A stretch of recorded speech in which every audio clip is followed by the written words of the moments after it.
Hello, and welcome to the sixth episode of the Planetos podcast, a podcast dedicated to the fans of George R. R. Martin's A Song of Ice and Fire and HBO's Game of Thrones.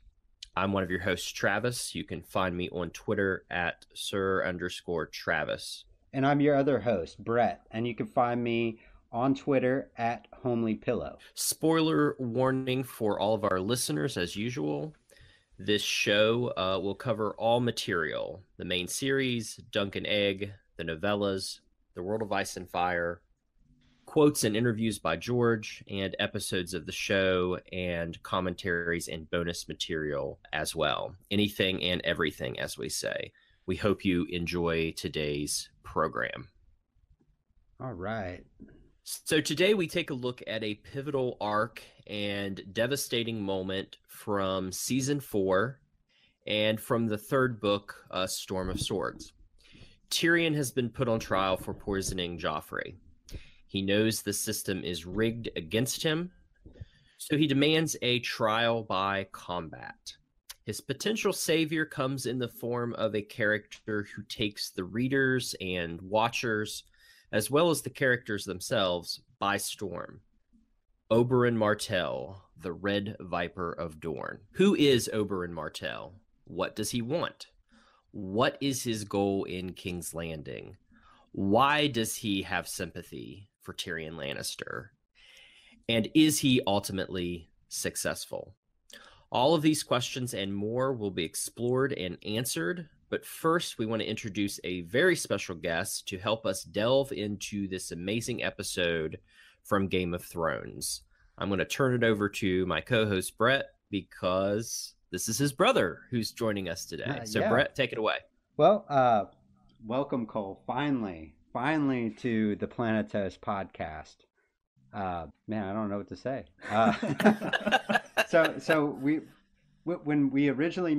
When I originally made this post, I had just gotten Cole to agree to read the books and do a podcast with me. But then Travis, you came along and we just kind of took off because, but he's, how far are you along in the first book? I'm almost done with the first book. Okay. So he's getting there. But you've watched the show, right? I've watched all of the show. All of the show. Okay. Yeah. All right. Cool. So we'll work you in there somewhere, as you keep getting more familiar with it. But yeah. But what's your story? I think I know. I think I have a lot to do with it, but well, I actually, when I first heard about the show, it was actually my sister and her friend watching the show, and I came in, she's like, you should watch the show with this. And I just didn't know what it was. So I didn't really care because my sister doesn't have great recommendations. So she was just like, it's cool. It has dragons. There's this girl. She's got blonde hair. She's amazing. And she's trying to take over the country of Westeros and stuff. And I'm like, okay, that's cool. I don't really care.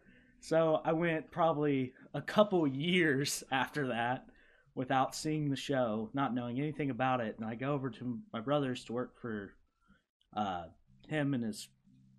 Well, yeah, I got him. I got him hired at the company I work for. So he came and worked. He came and worked over. Yeah, I worked over the summer, and basically So the whole time your brother's got his, because he tells me that he listens to podcasts sometimes while he works. So he's just completely ignoring you, listening to his podcast, and you're like, what the hell's he listening to, right? No, actually. This was actually before. Yeah, it was before the podcast. Oh, really? Okay, yeah. All right. So this was just when he was a big fan of the show, and he's just like, you got to watch the show. It's so good. He's like, it's got Sean Bean in it. He's from Lord of the Rings. Gotta watch it. It's really good. So I just started watching the show over the summer with Brett. He let a few spoilers here and there because, he's just excited about the show. But yeah. I watched the entire show. And then once I finally made it to the first season, I was like, oh, I actually got this spoiled for me a long time ago. I just didn't realize it was the show. But yeah, that's basically my story.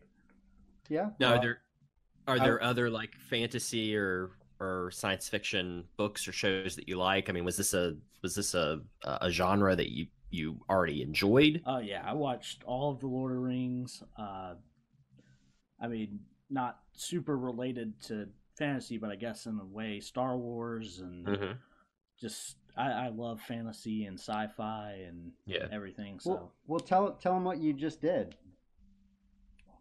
Oh yeah. I hope that's recorded. What did I just do? What are you talking about?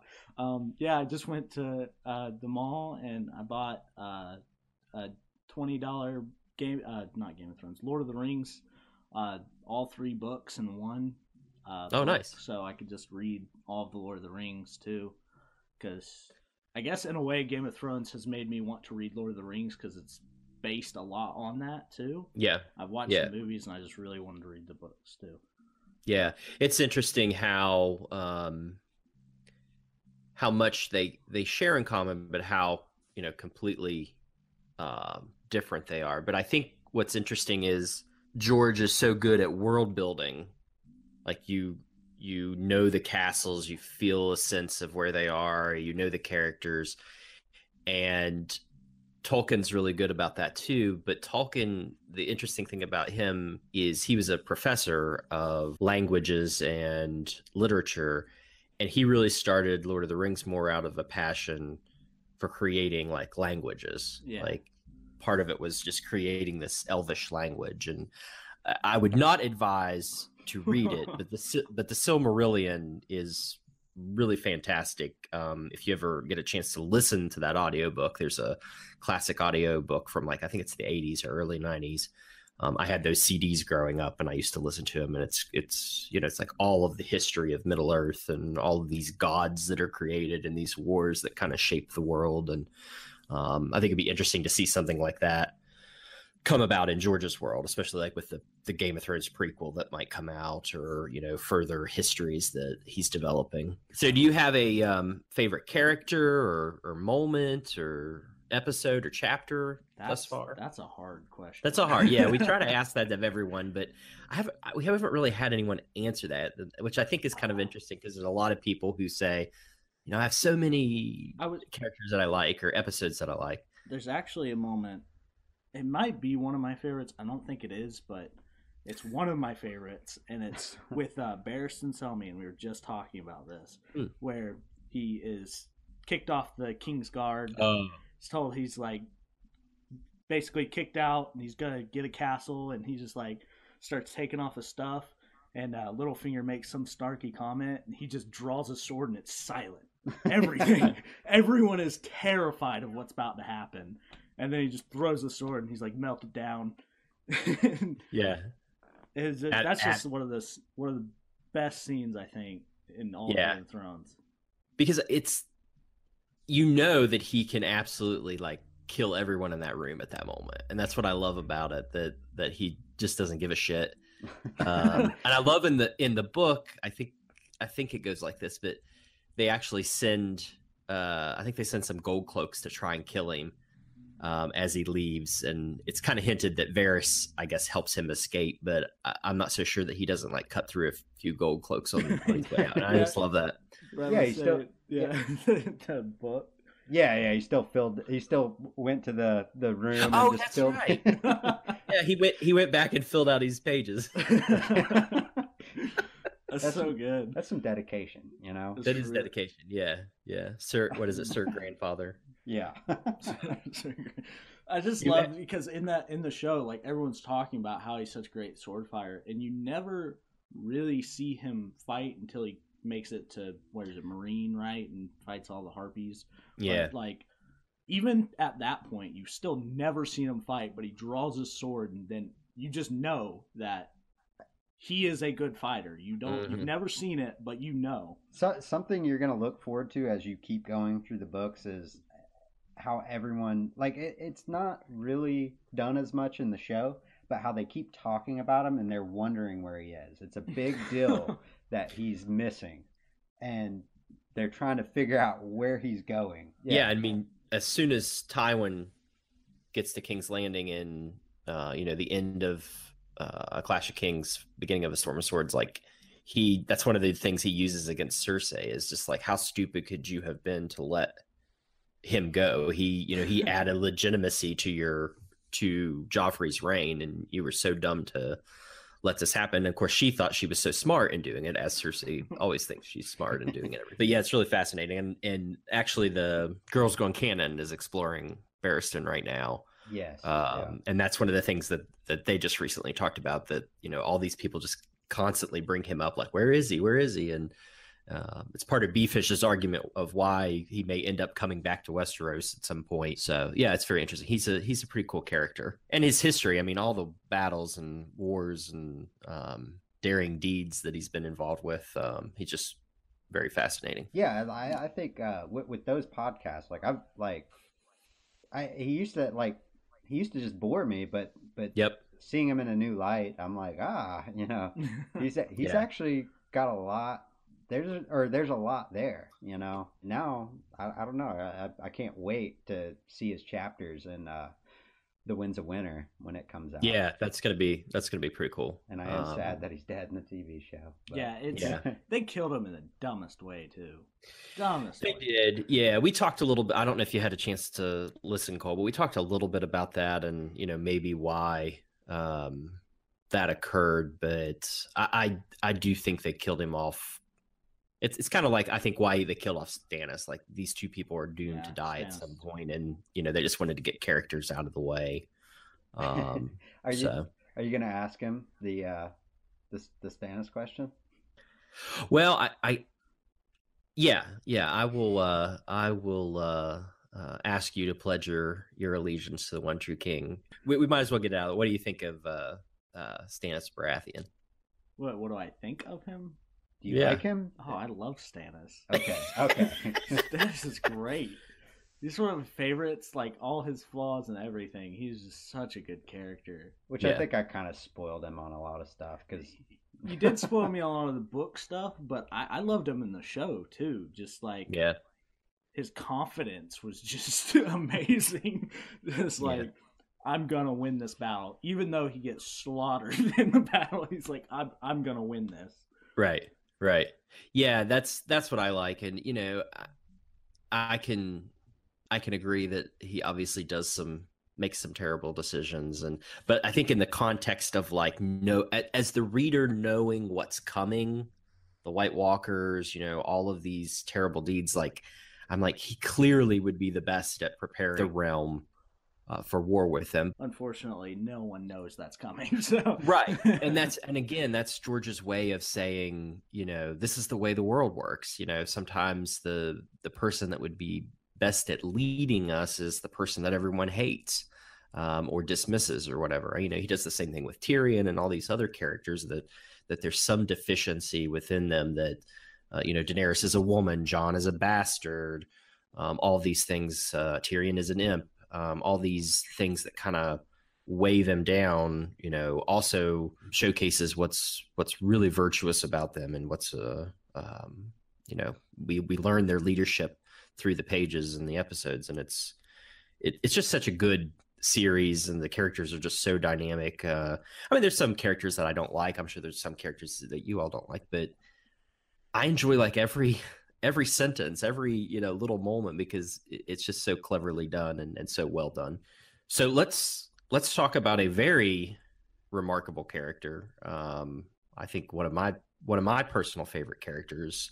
And to imagine that this character just kind of comes out of nowhere in a way in season 4, and the actor who played him just did a remarkable job, but leaves a lasting impression, even though he was had a short window on the show and in the books. And of course, we're talking about Oberyn Martell, as we said before. So today we're going to focus specifically on the scenes in The Mountain and the Viper, dealing with Tyrion and Oberyn. And we're going to get a quick synopsis from Brett of that episode, The Mountain and the Viper, again, specifically Tyrion's scenes and the combat between the Mountain and the Viper. Okay, we're going to focus specifically on the scenes in this episode dealing with Tyrion and Oberyn. So let's get a quick synopsis of those details. So the opening scene starts with Tyrion downing some wine, stating that it always helps. He then thanks Jaime for it, who's come to visit him before the fight. Tyrion is thinking aloud, trial by combat, deciding a man's fate by having two other men hacking each other to pieces. Tells you something about the gods. At this point, he panics and suggests he's going to die today. Jaime reassures him that Oberyn believes in himself. That's putting it mildly, Tyrion rebuttals. Tyrion then rambles on about all the sides and how there's a special name for every kind of killing as he speaks them aloud. Except for cousin killing, Jaime suggests. He tells his brother good job, essentially, and asks Jaime if he remembers Orson Lannister. He then proceeds to make an incredibly distasteful impression of their cousin. Jaime infers that Tyrion always laughed at him when he should have been the one, above all else, who should have felt empathy for Orson. But making fun of Orson was the only thing that ever made him feel like everyone else, Tyrion suggests. And then Jaime gives him that weird yet intrigued face that he does all the time on the show. Tyrion goes on talking about how horrible it was for all the Beatles to die for no reason. And Jaime quickly states that men, women, and children are murdered every day for basically no reason whatsoever. Who gives a fuck about those Beatles, am I right? Tyrion goes on to talk about how he tried to stop him once and he was just pushed aside and the pesticide just continued. Of course, until a mule kicked Orson in the chest one day and killed him. At this moment, bells start ringing. It's trial by combat time. The next scene we get with Tyrion is him witnessing Oberyn not wearing armor and drinking wine right before his fight. He then urges Oberyn to at least wear a helmet. Oberyn reassures Tyrion that everything is A-OK and tells him, today is not the day I die. The fight starts with Oberyn doing some cool flippy tricks with his spear, and then the show gives us a close-up shot of his nice smile as the crowd cheers for him. The Viper quickly gets back to business, and his game face is on. He faces the Mountain and says to him, have they told you who I am? The Mountain responds with, some dead man. I'm the brother of Oberyn Martell, Oberyn answers, and now he just needs that confession. You raped my sister. You killed her. You murdered her children. They finally clash, and the Viper instantly implements the 5 Ds of dodgeball as he dodges, ducks, dips, dives, and dodges all of the Mountain's attacks, even while having a spear broken in the process. He's definitely learned to dodge a wrench. Am I right, Cotton? Oberyn has thrown a new spear, and soon after that, the Mountain gets impatient and bull rushes him. The Viper jabs him through the stomach, slices the back of his calf, and the Mountain is down. At this point, Oberyn is telling the Mountain he can't die yet, and yanks the spear out of his stomach. Pointing at Tywin, but looking at Gregor, Oberyn shouts repeatedly, who gave you the order? Because of his hubris, Oberyn let himself strut too close to Gregor, and the Mountain was able to trip him, grab him by his throat, and hoist him above. The Mountain then smashes Oberyn's teeth, rolls on top, and gives a full confession as he kills the Red Viper of Dorne. So one of the things that I really love in this episode, I mean, there's a lot to like in this episode. There's a lot of bleak moments, which we'll talk about a little later. Some of the other storylines and character arcs that are happening in the episode. So one of the things that I really love about this episode is the facial expressions of the Lannisters. Tyrion has these moments where he's just so into the battle, and it reminded me a lot of the battle of at the Eyrie, where Bronn saves the day for Tyrion, and Tyrion's just standing there smiling and like looking around, and he does something similar here. Obviously, at the end of the battle, his joy has turned to sorrow, but the look on Jaime's face at first, realizing, oh my gosh, all this stuff that I heard about Oberyn Martell is true. He's an exceptional fighter. He's going to save Tyrion. The gods are going to judge my brother innocent. Cersei, who goes from complete and total disgust to, complete rapture with what's happening, that Tyrion is going to be proven guilty, and Oberyn is dying, and then Tywin, that cold stone motherfucker, just sitting there staring, as always, no expression other than that moment where he just stands up and passes the sentence on Tyrion that the gods have judged you, Tyrion, and you will die. And I think that's a great moment. So a question to you all, when you first watched this episode and you were watching Oberyn do his flips and his jumps and this great dramatic performance, did you think he would win? I thought he was going to win. He was doing the 5 Ds of dodgeball the whole time. And dodge, dip, dive, and dodge. Hey, okay. There you go. You did it better than I could have. And I had it written down, the first time we tried to dodge a ball. But yeah, no, I did, but then the bragging thing, I don't know, it just, something didn't sit well with me the whole time. But yeah, no, I did think he was going to win. I really did, because I thought if he lost that, Tyrion's dying, and I didn't think Tyrion was going to go out like that. So personally, I thought he was going to lose the fight from the beginning. When it first started, I thought he was going to lose, and I was just sitting the whole time. I was like, he's going to die. He's going to die. He's going to die. And then he starts winning. He cuts his legs out from under him. He gets them on his back and stabs him in the chest. I'm like, oh, he's dead. He won. And then I see the mountain still breathing. That was the moment I was like, okay, it did come. It did come. He's dead. He's dying right here. This is it. Yeah, I agree with both of you that you have such ups and downs with this battle that you've seen the mountain do terrible things. The mountain has never lost a battle yet, and you think there's no way Oberyn can win, and then he is very effective. He's very smart in the way he jumps and dives and parries and slashes and cuts, and he's strategic in the way. But as he just kept say her name, tell me who ordered you, you began to see like this obsession just taking over, and you knew, shit, this is Game of Thrones. Something bad is going to happen to this guy, because he's too focused on this. And it's one of the interesting things I want to talk about in the context of Tywin and the mountain. It's interesting to me that the mountain, the Cleganes are symbolized by 3 dogs. I think their grandfather was in service to Tywin's father, and they were raised up as a noble house because those dogs saved Tywin's father or Tywin's grandfather from a lion. And the mountain is a product of Tywin Lannister. He is a loyal soldier. He is paid. He is allowed to kill and rape and wreak havoc because Tywin Lannister protects him. So it's interesting to me that the Cleganes have the symbol of a dog, and Oberyn thinks that he's going to get a dog to break with its master. And that old saying that a dog won't bite the hand that feeds it. And so in a way, again, Oberyn's obsession focuses him on the wrong person.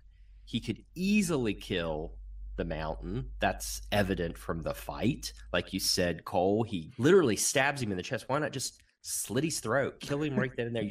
You've got an 8-foot staff with a sharp point on the end. Take him out, and then you're well positioned to take out Tywin. And hell, right there's a new ally in Tyrion that you could sow these seeds of discontent and everything in King's Landing. But he's just so focused on his grief and his anger and his need for vengeance that it really shapes who he is and drives everything he does. No, I agree. Like, even when he lost that fight, when I first watched it, I was like, he won. And I was like, does that even count? but yeah. gosh, the way he died, that is really like you grow to love this character in the short time he's there, and then they just mercilessly kill him, like smash out his teeth and then explode his head on the ground. Right. And that's how it's described in the book too. Jeez. Yeah. And just so you know he's dead. You know? Yeah, it's like he's not coming back. Okay. Right. Yeah, he has no head. He literally has no head. The Night King can't even bring him back. Okay. Right. well, which is weird because then you get Robert Strong, which is the Mountain without a head. So that's right. Well, maybe right. you can bring him back. Yeah. Qyburn and so we asked some questions earlier, and let's explore some of those. First we're going to talk about who is Oberyn. We dove right into the deep end, started talking about what happens to him, but he has a famous nickname, a famous title. He's the Red Viper of Dorne. His brother Dylan Martell is the current Prince of Dorne. Obviously, the Dornish don't use the title Lord; they use the title Prince and Princess for their leaders. We know that Oberyn, again, is a skilled and renowned warrior. He's knowledgeable in the art of poisons, which we're going to talk a little bit about here in just a little bit. He's at once feared, but then he's also considered very rash. He's bullheaded. He'll rush into things, and he has 8 bastard daughters called the Sand Snakes, who are pretty similar to their father.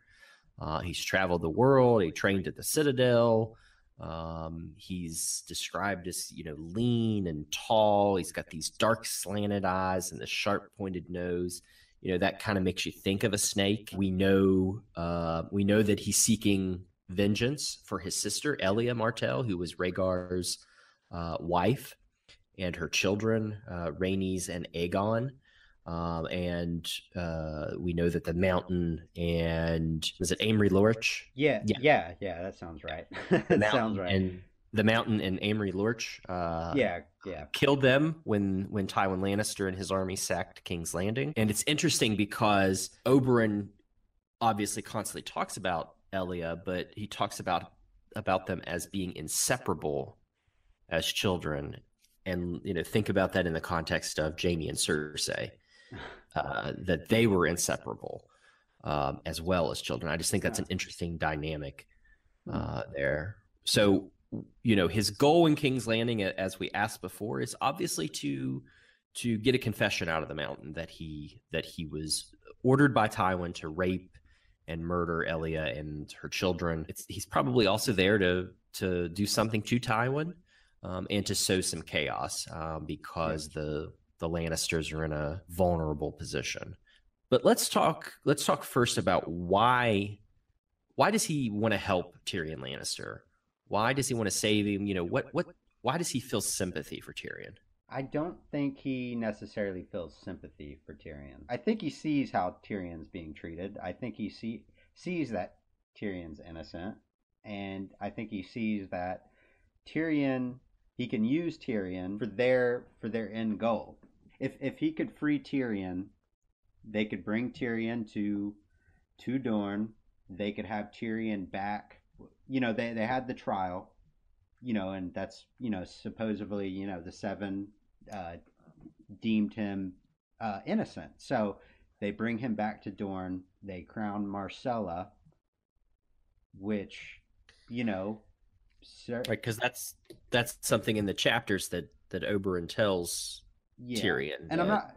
Is that transferred from? I can't remember if that's transferred into the show. I don't think it is. No, it is not. Okay. Not that I remember. So I guess I'm basing this more off of a book thing. That's fine. I mean, we're going to talk about those the similarities between the book and the show when it comes to the storyline. But I didn't get a refresher on the show today. I didn't get to watch that today. So sure. But at least in the book, that's what he's trying to do. He's basically trying to bring down the Lannisters. But Cersei too. She might have trouble because that's a thought that Tyrion or that Oberyn suggests to Tyrion And Tyrion kind of contemplates it, and he's like, I don't know what she would do, because if she goes along with Myrcella and backs Myrcella, she gets the rights to Casterly Rock. Because if they're going with Dornish law, it doesn't matter if you're female or male. It's the oldest gets the inheritance. Right. But then could she go against Tommen? And I'm thinking, book wise, I think absolutely she'd go against Tommen. But then again, I don't know. Her hate for Tyrion, I don't know. Yeah. So I don't know. Now I just messed myself up there in my train of thought. But Cole, what do you think Oberyn thinks about Tyrion? And is he sympathetic toward him? Is he using Tyrion? Is it just to help him complete his objective? I personally think he's probably more sympathetic towards Tyrion, and especially after he talks to him a few times and kind of is, he has that conversation with him. He's listening to him on trial. He sees that he's being betrayed by not only his family but even his lover, Shay, and that just, I think he just sees how much he's been tormented, and I think he sympathizes with it, but also I think he is seeing a bigger goal of taking down the Lannisters, and even saving Tyrion. He's still kind of taking power away from the Lannisters, because he's basically going against Tywin right now and against everyone's wishes to kill Tyrion. He's the one stepping in and looking like the good guy. He's the one who's above them, And true, because his real goal is Tywin. That makes sense. So yeah, I think any way he can get in the way of Tywin's plans, I think he sees that as a good thing. Yeah. Which is kind of funny, because that's what Tyrion's doing too. Right. That was one of my favorite scenes too. Is when Tyrion's talking to Jaime, and he's just like, "You could go out there and fight." He's like, "If you just imagine the look on his face if you died and but the inheritance, what was it? The inheritance of Casterly Lock snuffed out." Or yeah, the legacy or something. Yeah, something like that. It was funny. Well, that's an interesting thing that you bring up as to Jaime, because we're talking a little bit about the differences between the book and the show here now. And Jaime does not go see Tyrion in the cells before the trial. We don't get Jaime at the trial. We think he may be one of the Kingsguard, holding back the crowd, keeping the crowd in check. But, and I think George probably did that because it's a better reveal when the door does open and Jaime is the one that helps Tyrion escape and all of that. But I think the show did a really, really, good job of, bringing these brothers together and letting them have these very touching moments before the battle happens. And obviously we also get that one-on-one between Jaime and Tywin during the trial and right before the battle, where Tywin outfoxes Jaime. Jaime agrees to take off the cloak and become the heir to Casterly Rock as long as Tyrion is saved and sent to the wall. And whether Tywin, was being honest or not, he says, "I was never going to kill Tyrion. I was always going to send him to the wall." And so Jaime realizes that his father kind of tricked him into that. But I think those are powerful scenes in the show that, unfortunately didn't happen in the book. But I think George had, some other reasons for constructing it that way. Travis, did we talk about those scenes when we had Pat Spinaga on? I think we missed those. I think we did. Yeah, and those I think are some great show only. Those are some really, yeah. So if our audience will remember back in our third episode, we had a discussion on the Great Divide between book and show, and one of our goals was to, our goal was twofold. One, to talk about some of the problems or some of the criticisms with the show, and talk about some of the things that we saw that that could have been done better. But then we talked, like Brett said, we talked about a lot of great show only scenes that really gave these one-on-one moments. And Brett's right, we overlooked that one, and that's a very powerful scene that really fleshes out the relationships between the Lannister children and their father, and it's obviously a very complicated relationships in that family. I think it's also good to note that Jaime, like, regardless of what you think about him, when Tyrion and him are talking, especially in the show, just like, he wouldn't have hesitated if he still had his right hand. He wouldn't have hesitated to go fight for him. And he even mentions that with Bronn in the book and in the show, just like that Bronn is not Jaime. Jaime would have stepped up. Bronn. Yeah. That's interesting. That's a good point. And it shows what Jaime's going through at that moment, that he's, feeling mortal. He's feeling mortal. He's feeling broken. Because when Jaime's presented in the show and he's presented in the books, he's literally, George has constructed him as kind of like this golden god. He's got this golden, beautiful hair. He's very handsome. He's a king's guard. He's dressed in gold. He's got a white cloak on, so he's kind of like that white knight in those fables.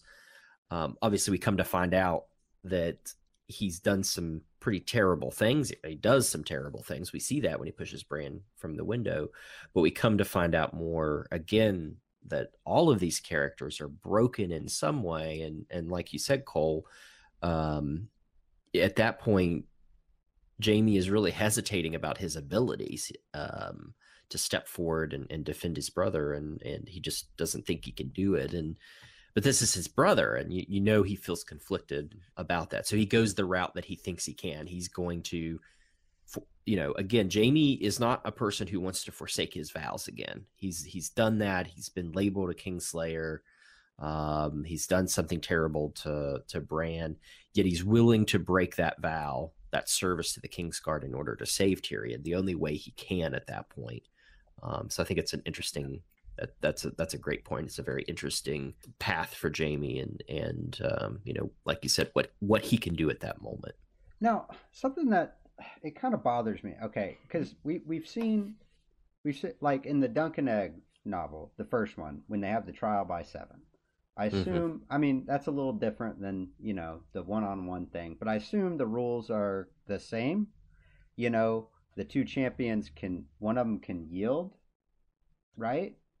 Do you think Tywin would actually let the Mountain kill Jaime if Jaime stepped in, and like vice versa? Do you think the Mountain would actually slay Jaime? He might injure him, but I don't know. I guess I'm just not clear on the rules. I don't think Tywin would ever want any harm to come to Jaime. But he didn't want any harm to come to the Mountain either. But when it comes to Mountain and Jaime, he's choosing Jaime over the Mountain. But and this kind of brings up a similar, what we talked earlier about Oberyn, that Oberyn probably has sympathy for Tyrion, but he also has an ulterior motive, and that's to weaken the Lannisters. And this is a convenient turn of events for him to be bold and really do something. But you're right, Tywin is obsessed with his legacy. Like, he is obsessed. He says it in the show. He's obsessed with creating a dynasty that will outlive him. He saw the weakness of his father, and he vowed never to let anyone step on him or his family, and that's why he's done a lot of the things he's done. So I wonder, like, would Tywin even let the battle happen to begin with? Would Tyrion be found dead in the cells? Would Tyrion escape? Would he be, have a bag put over his head and put on a wagon, and he wakes up at the end of the crossroads headed north to the wall? You don't know what Tywin would do, but I agree. I mean, I just can't imagine him doing something to put Jaime in in harm's way, and hell, he might even say to the mountain, "You're not fighting." Like, let Cersei or someone else find someone else. Here's the real question: would Tywin let Tyrion die?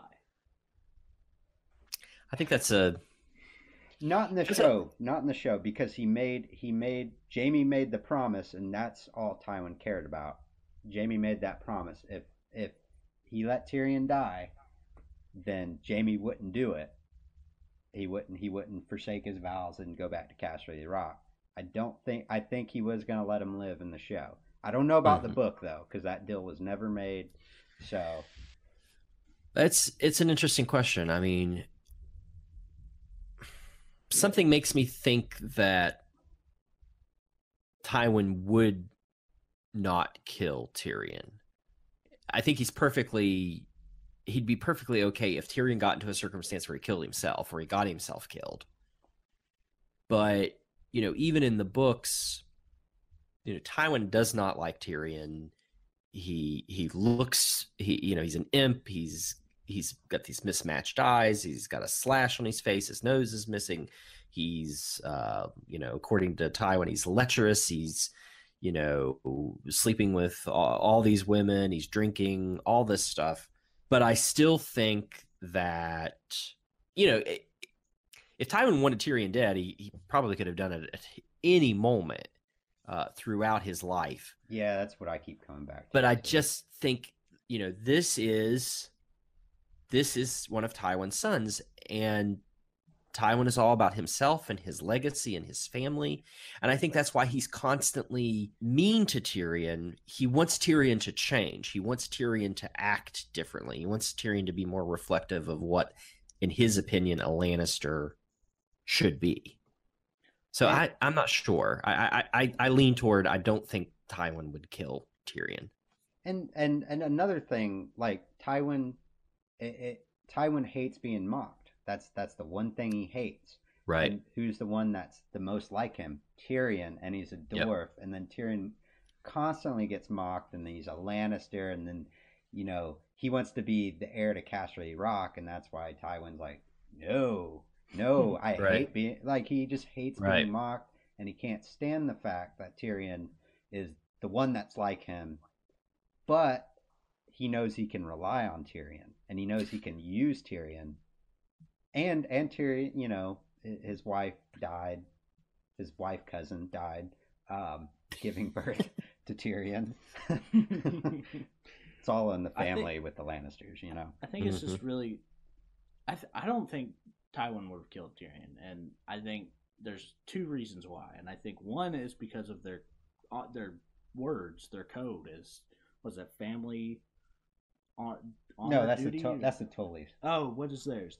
Hear me roar. Hear me roar. That's right. Okay. Which that is then. Tywin in a nutshell. But another reason is Tyrion in the book, at least. I don't know about the show, but he just goes. No, he does do it in the show, I think too. But he just says wouldn't want to do anything proper. Like Tywin wouldn't want to do anything improper. Oh yeah, and, improper. Mm-hmm. And I don't think he could just outright kill Tyrion. That would just be improper for him. And I just think if Tywin's so obsessed with his image and his legacy, like you said, I don't think he would kill Tyrion. He may send him to the wall. He may kill some other dwarf and save Tyrion. Who knows? Well, and he's trying to keep Mace, because Mace is all like butthurt that that Marjorie may have drank from the cup. Who cares about Mace? And so he's trying. Yeah, but he's trying to appease Mace too, because he's trying to keep the Tyrells on his side. So I think he's struggling with that. And you've got Cersei and Oberyn just threatening that at every turn, that peace between them and that alliance that he's worked so hard to build. So I care about Mace. I I don't. Olenna, I like him. Olenna I like. she I like was the him one in I the cared show. I about. like when that scene in season 6 when he's got that big feather helmet on and he says something and Jamie like can't even. He's like, "What the? Okay." What the fuck? No, I care about him. It's just his opinions. You know? Oh no, yeah, no, I agree. No, I'm all for Olenna. Oh Like, fuck it yeah, she yeah. is just amazing, and just Yeah. how she just runs the family. Yep. Just doesn't. Mace has nothing against Right. her. Like, Well, even like, isn't it Randall Tarley? Like, what he won something for Mace, but Mace walks around like bragging that he The was Battle one... of Ashford. Okay, yeah. Yeah, Randall Tarley's the one that defeated Robert at the Battle of Ashford and caused Robert to retreat north, which then left Stannis and Storm's End open, and that's why they marched on Storm's End to kind of hold. Randall Tarley's totally turning on him. Yeah. Oh, he absolutely is. Yeah, he is definitely going to turn on them. Yeah, I think poor Mace is, and I really don't care for him in the books. I mean, he doesn't. The actor who portrays him in the show did a very good job, and you know who he reminds me of? Honestly, you seen Rick and Morty? I have not. No. Oh my gosh, he reminds me of Jerry. He literally reminds me of Jerry. But he's not. Jerry's really self-loathing. Yes, but it's more so just the way everyone treats Jerry is the best. Because in the show, like, the entire family hates Jerry. Like, he's the dad. But just, like, everyone just doesn't care what he has to say. They hate his actions. They hate what he does. But just he still sits around and, like, thinks he's the head of the family. Yeah. Yeah. Okay. Now that you put it that way, yeah, I see it. It's just funny. Yeah, I have not seen Rick and Morty. I think I know what it is, but there's so much that I read about that show that I'm like, all this cannot happen in that show. It's like a cartoon or something. What the hell? It's so funny. I'm gonna have to check it out. It's really funny, but the fanatics of the show get a really bad rep for very good reasons. But it's actually a pretty good show. Let's talk about Tyrion's trial for a little bit. I think there's a really interesting dynamic. We've already talked about Jaime in the chapters not being there and not really interacting with Tyrion. But I think there's an interesting difference between Oberyn's "I will be your champion" versus the books, the show versus the books. So in the show, Tyrion takes a leap of faith, makes a gamble to demand a trial by combat, and then he's literally going through everyone that he can think of. Jaime, he's not going to fight for me. Bronn, he's got Castle Stokeworth. He's good. He's got Lolly. He's got Lolly. Lolly's in her bastard baby. Yeah, and doesn't he? What does he do? Who does he push? Felice's husband or something out of like a castle wall or something, kills him in the books and takes. Doesn't like Cersei like try to pay? She tries to pay someone to like kill him, and then They tried it. Yeah, she tries to. I think she tries to get Felice. Felice is the older sister who will inherit Stokeworth. I think she tries to get them to kill Bronn, and then Bronn kills her husband. And then Felice comes to the Red Keep, and then Cersei gives Felice to Qyburn, so she's being tortured. Oh God! Yeah, I forgot about that. Oh That's my God. so messed up. It is so messed up. Oh shit! And now Bronn's just setting up at Castle Stokeworth, like, "Yep, all right." I just love it. He's getting that castle. Yeah. But so Tyrion's going through all these people, and then finally Oberyn visits him, and that's when we get that look at the history between the Martells and the Lannisters, and the fact that the Martells came to Casterly Rock when Tyrion was born, right after Joanna Lannister died, and he recounts that story of how they watched Elia and Oberyn watched Cersei mistreat Tyrion as a child. And again, he's sympathetic toward Tyrion, but he also has a goal, and this is a way he can achieve his goal. So he offers to be his champion when Tyrion, is kind of at his wit's end. He has no one that's going to fight for him. In the books, Oberyn visits Tyrion well before that and kind of lays the groundwork of, hey, demand a trial by combat and I will be your champion. And then Tyrion makes that demand at the end of his trial. So I personally think the show, the way it unfolds in the show probably works a little better because you get the sense that Tyrion is desperate and that build up at the, I think it's episode 6, The Laws of Gods and Men, when he says to his father, I demand a trial by combat, and you're like, oh, well, who the hell's going to fight for him? Who's going to take on the mountain? And then that epic moment of Oberyn turning and saying, everyone who has wronged me is right here. I've come to the perfect place. Yeah. So I think it works a little better in the show, that rundown of how it unfolds. I do too. It's just so much more dramatic. Yeah. That's just it's just better. It's better. It's better drama. I think it has to do with the actor though. He's like a really good actor. Well, he is. Well, yeah, and but the order, yeah. I know what you're saying. It just, yeah, but yeah, no, like, yeah, I should know his name, and I need to watch Narcos just because I'm so bad about continuing watching stuff, but yeah, except Pedro Pascal. Okay, is the actor's name. Yeah, he's really good. So he's something that y'all were talking about, just like the faces in the fight, like everyone's faces and like all the faces they're making. You know what it reminds me of? It reminds me of in Star Wars Revenge of the Sith when they're fighting Count Dooku. Oh. Oh yeah, just yeah, like yeah. The twist and the turns in that fight too. Oh yeah, it's very similar. It's just like that's true. It's like I really like, especially when Tyrion, like, when I think it's when he gets the mountain on the ground, Tyrion just goes like, yes. Like, Jaime's doing that too, though. Yeah. And Palpatine's sitting there going like, yes, yeah, I love that. Yeah, that's what I was going to say. That I love that part where he's like, do it. Yeah, that's like Tyrion right there. Wait, do it, kill him, quick, come on. Do the impression. Do that. Do it.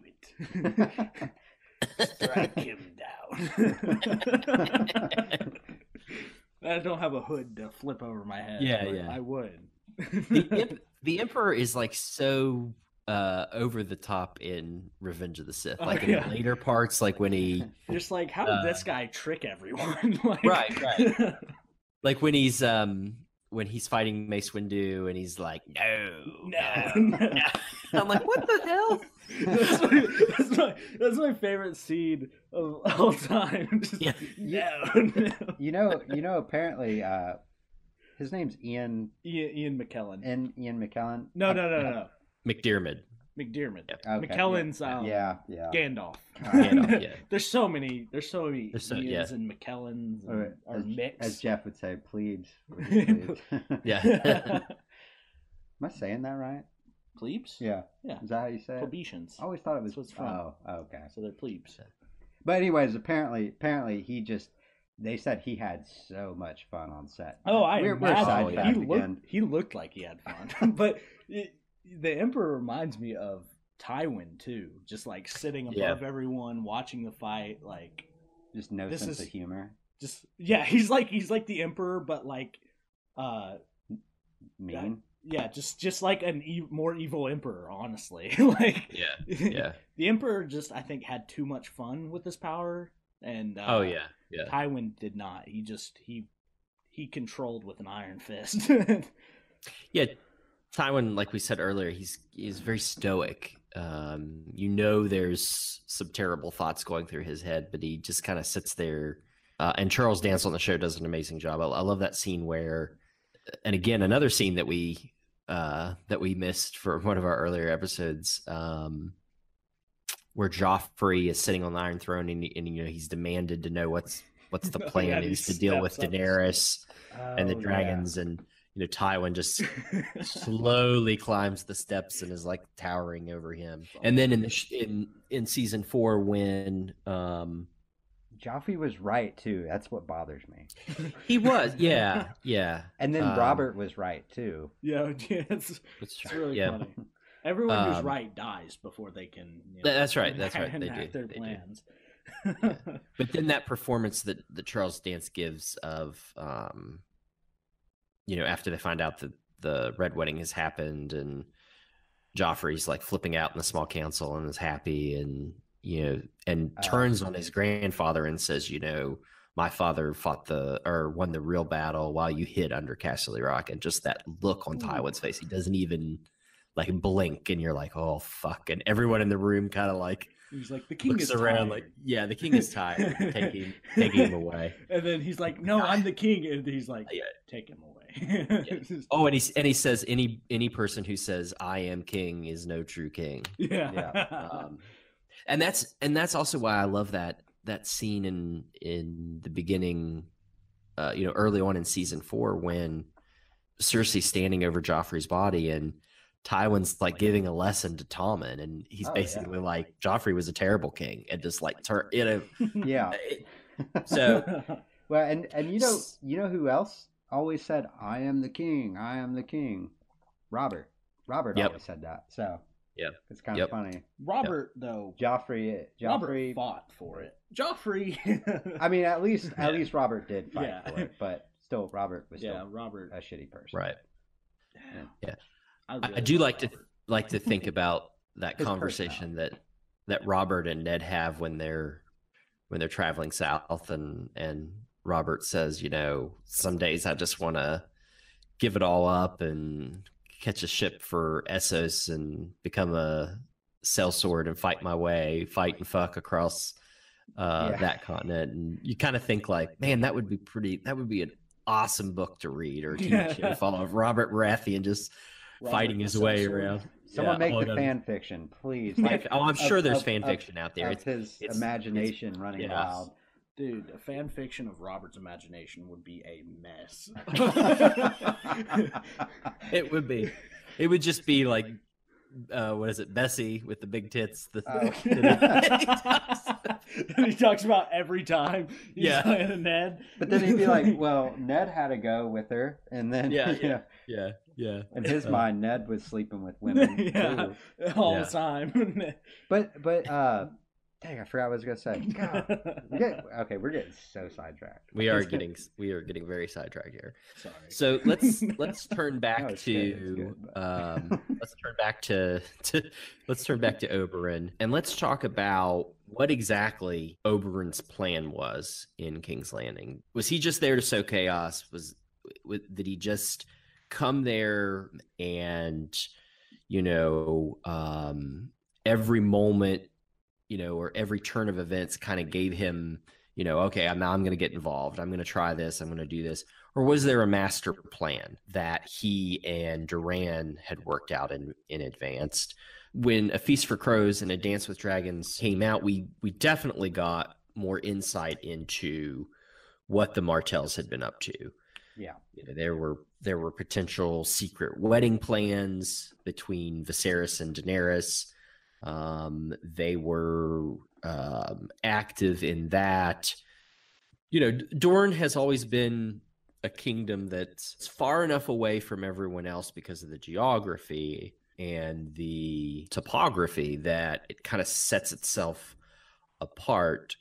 But I think it's also, because it's like this hot desert and this kind of different culture, there's more of kind of like a laid back, they kind of just sit back and wait, and it also harkens to Oberyn being called a snake, that snake just sits there coiled up waiting to strike. And it's interesting that George famously in the books after A Storm of Swords was going to jump 5 years in order to age up the children, and Bran would be further along in his training. Arya would be further along in her training. Daenerys would be further along in her role as queen. But one of the major hangups was Dorne. That, you know, how could Dorne sit there for another 5 years and not respond? And it was part of the reason that George abandoned that 5-year gap.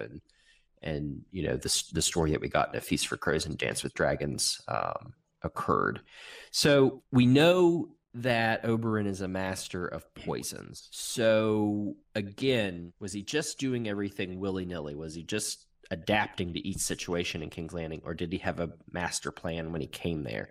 So first question I'll ask you all, did Oberyn poison Tywin? Oh, yes. I think he did.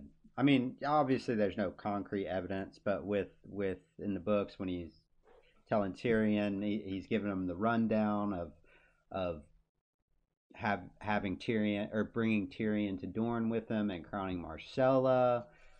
You know, you find out later that's something, you know, Arianne was trying to do, and she was kind of going rogue with it, but maybe she was getting some of that information from Tyene.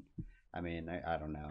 I mean, there's a big rabbit hole with that one. But yeah, he definitely poisoned Tywin. I in my opinion, you know, I'm going to go one step further. I think he was working with Varys.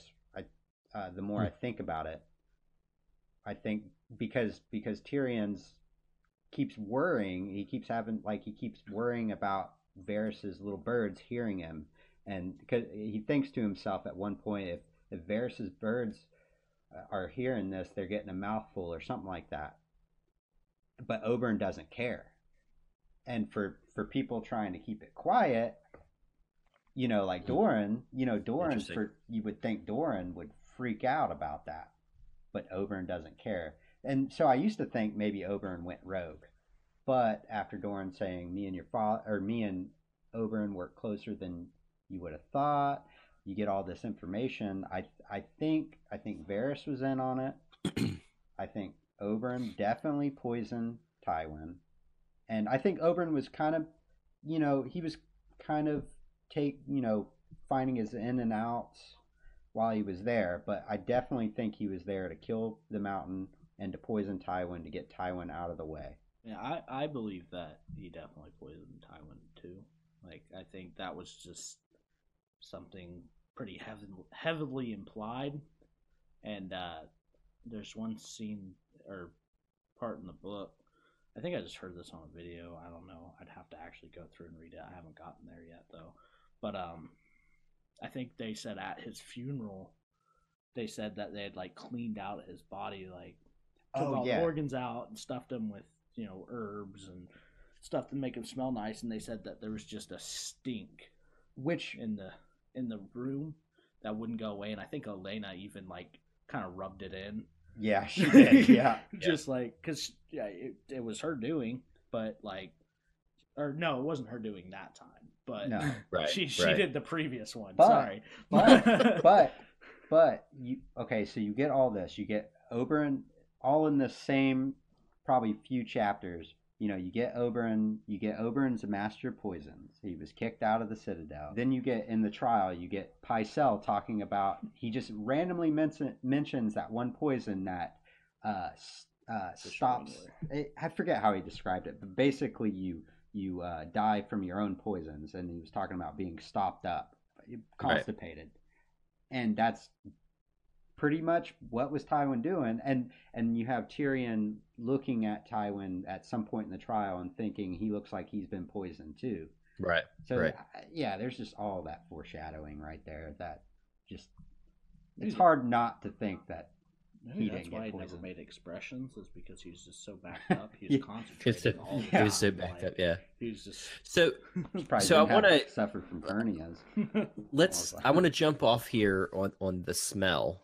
The smell of Tywin's body, and then I want to go back to the poison itself, whether Oberyn did it or not.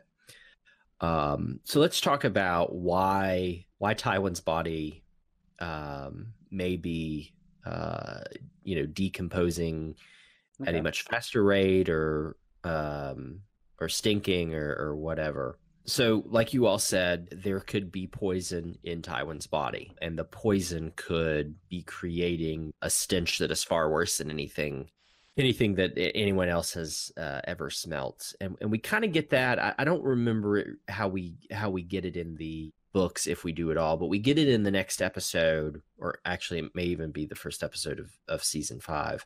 But when Pycelle is working on the mountain, and they're all, they've got their mouths covered and the wound is festered, and they realize that Oberyn had used poison on the mountain, and obviously it stinks. So yes, poison absolutely could be a reason for the smell. Bodies naturally decompose as well. If I were to die today and someone were to find me 2 days later, my body would stink. Yeah. Well, yeah, I'm just saying, like, there's a natural decomposition to bodies. Yeah. So that's a possibility. Well, yeah, and they sorry, keep going. Sorry. No, you're fine. Well, they talk about, well, he didn't shit gold or Tyrion said that. Right. He didn't shit gold after all. Yeah. It was Tyrion, right? I think it was Lena. Right. Lena. Right. Was it? Well, it could have been her. She probably said show. I don't know. Yeah.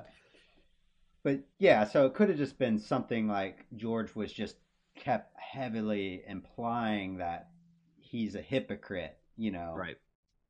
Yeah, I think it could have been like more symbolic, but also I think just the fact that he did mention also that they tried their best to get rid of the stink and it wouldn't go away. It wouldn't go away, right? Just I think that has something to do with it as well. Yes, and I think I want to jump off here on the next points about the smell of what you just said, Cole. That there's some symbolism here. So I want to read you all something that I found really interesting. I just came across this just a couple days ago. So there's a Russian book, a Russian novel of the late 1800s called The Brothers Karamazov by Dostoevsky. And it's interesting because in that book, and what Dostoevsky is doing in that book, he's writing about the late 1800s industrialization and modernization of Russia.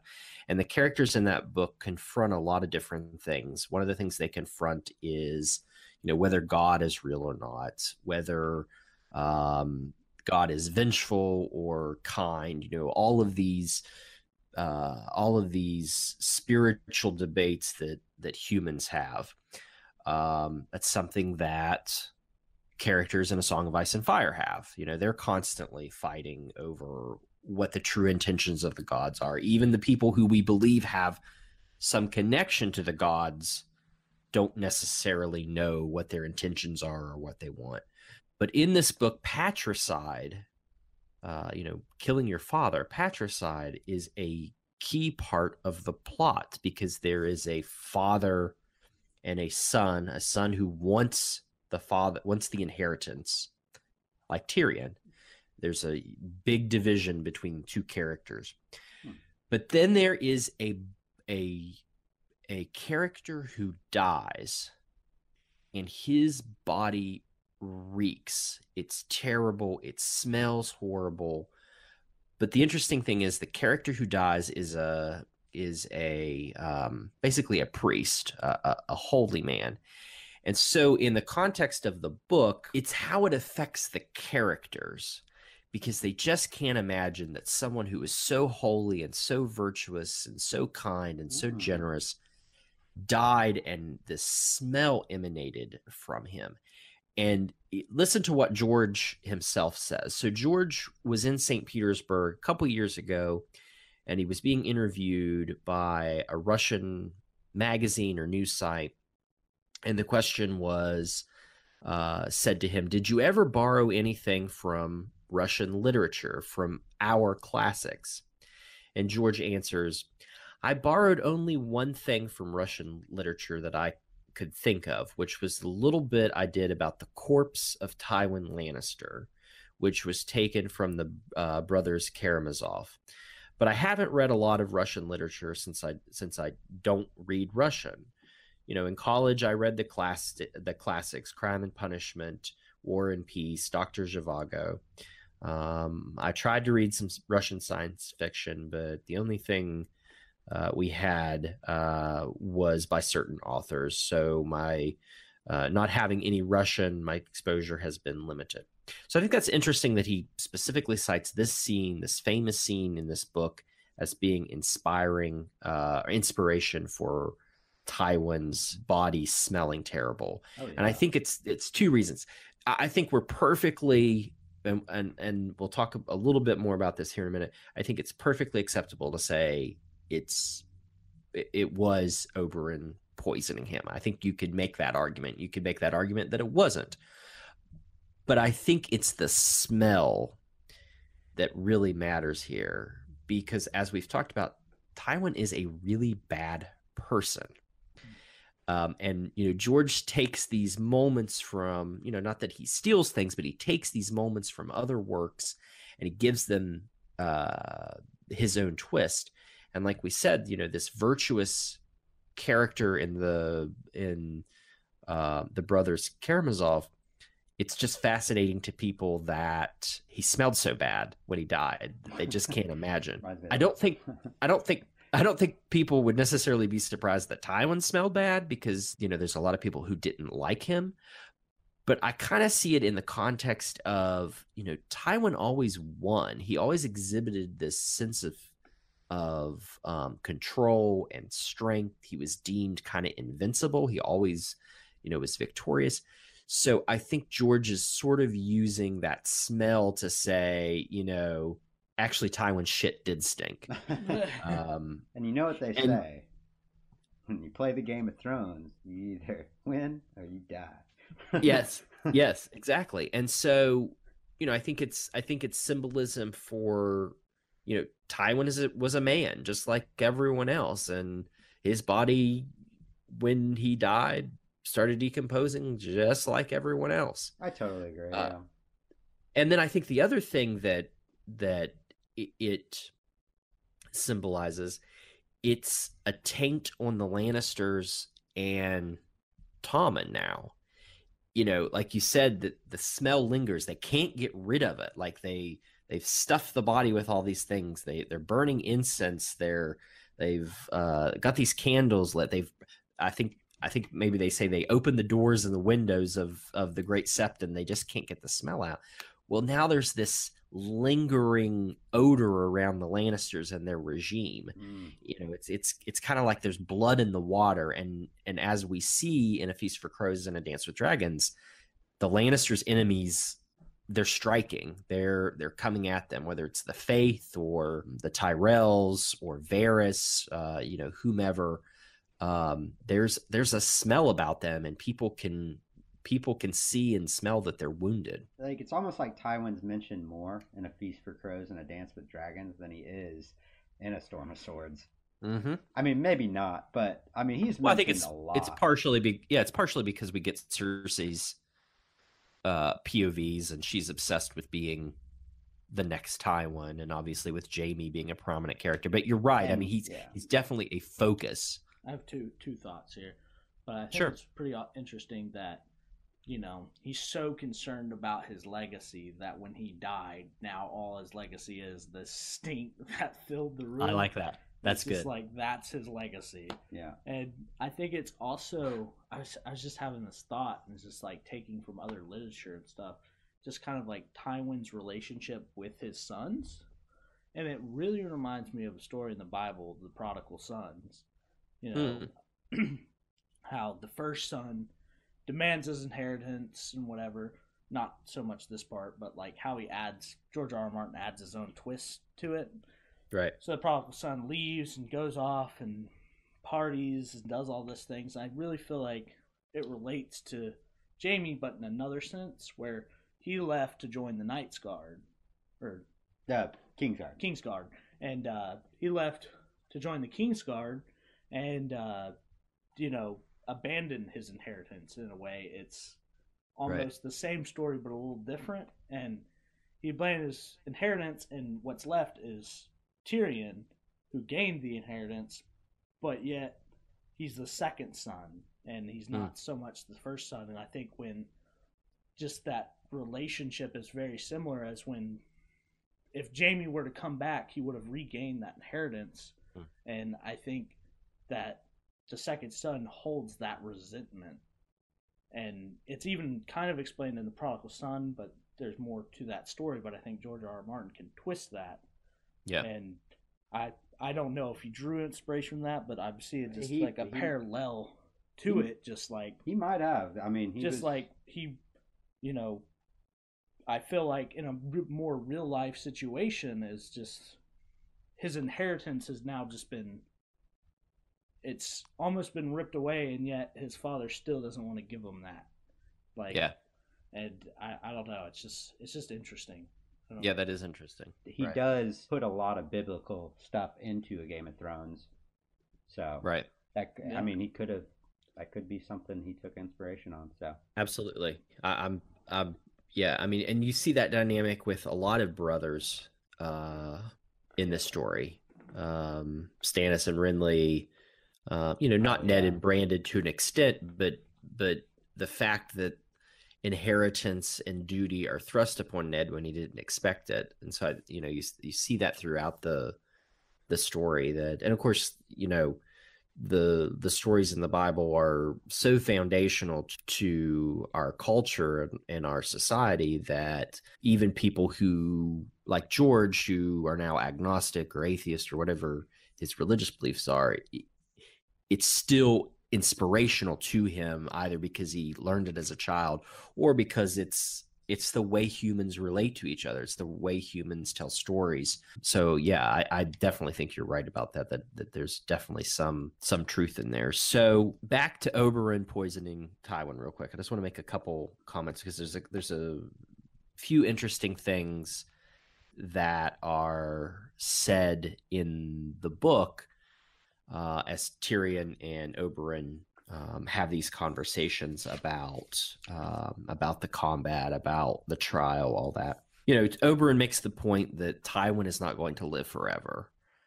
Now that's truth. He's going to die at some point. Yeah. No. But that obviously could be Oberyn saying, don't worry, he's going to be dead soon. This is an interesting statement that he says. He says that there's only a little justice on this side of the mountains. And obviously what he's referring to are the Red Mountains of Dorne.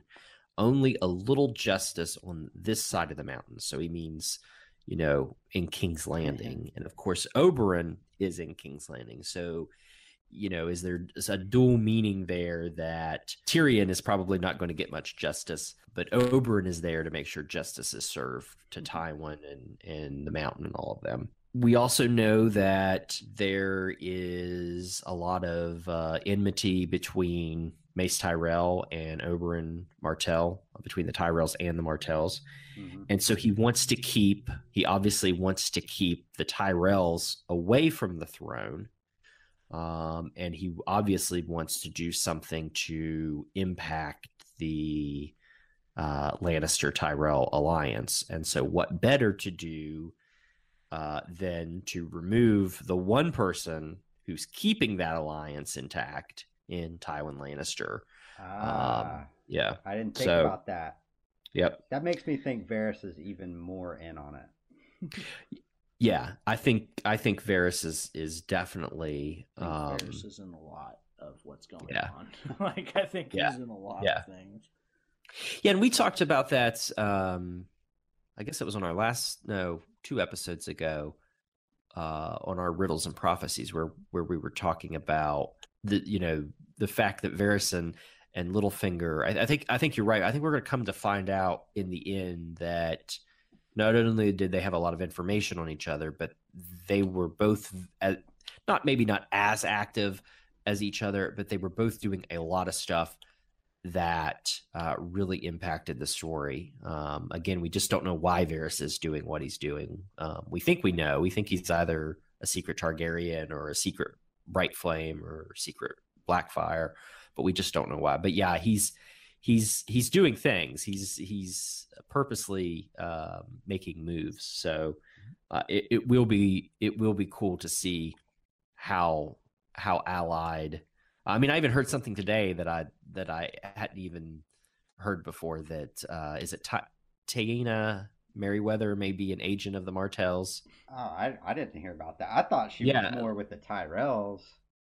Yeah, well, something. I think it was Beef Fish and Poor Quentin talking about on their latest episode that there's a theory that she may be an agent of. She's either an agent of Varys, or they said Varys, the Tyrells, or the Martells. But I was like, wait, she might be an agent of the Martells. I've never heard that. Yeah, never heard. I always assumed Tyrell. Yeah. So it's just interesting that there could be a closer alliance between Varys and the Martells, and the Martells could be doing a lot more than we anticipated. I want to jump back to something you said, Brett, that Oberyn and Doran may have had a master plan. So and you referenced this a little bit, but let's read this. Let's read this quote that comes from A Dance with Dragons, the chapter "The Watcher." Okay. So this is Doran talking to Arianne Martell and the Sand Snakes. I am not blind nor deaf. I know that you all believe me weak, frightened, feeble. Your father knew me better. Oberyn was ever the viper, deadly, dangerous, unpredictable. No man dared tread on him. I was the grass, pleasant, complacent, sweet-smelling, swaying with every breeze. Who fears to walk upon the grass? But it is the grass that hides the viper from his enemies and shelters him until he strikes. Your father and I worked more closely than you know. Epic moment, expertly written by George. But I think that alludes that and I can kind of see a scenario where Oberyn says, I'm going to King's Landing, and I'm going to get revenge for Elia and her children. And I can kind of see Doran saying, do what you have to do, just make sure you kill them. And if Oberyn is going to fight the mountain and he thinks, okay, I think I can beat this guy, but in case I do fail, I better make sure I poison Tywin Lannister before I enter that ring with the mountain. I think it was more. I think what you're saying is correct. But I think Doran. I think Oberyn wanted to do those things. I think he wanted to go to King's Landing, kill everybody, whatever. And Doran was like, okay. He came up with a plan, and he was like, okay, look. It probably took him a while, but he was like, okay, if these set of events go down, you can do it, right. And you can do it this way. And you got, you've got to do it by the T, or you can't do it. And maybe Oberyn.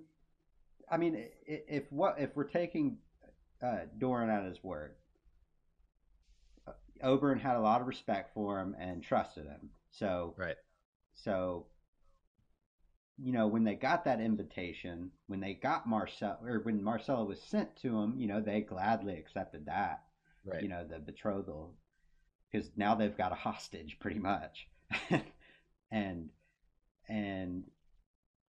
yeah, so I think it was more of Doran recognizing opportunities that they were given and knowing how Oberyn functions, pretty much like kind of how Tywin plays his cards. He knows how Tyrion functions. He knows how Jaime functions. He knows how Cersei functions. He knows how to put the pieces in place, and then and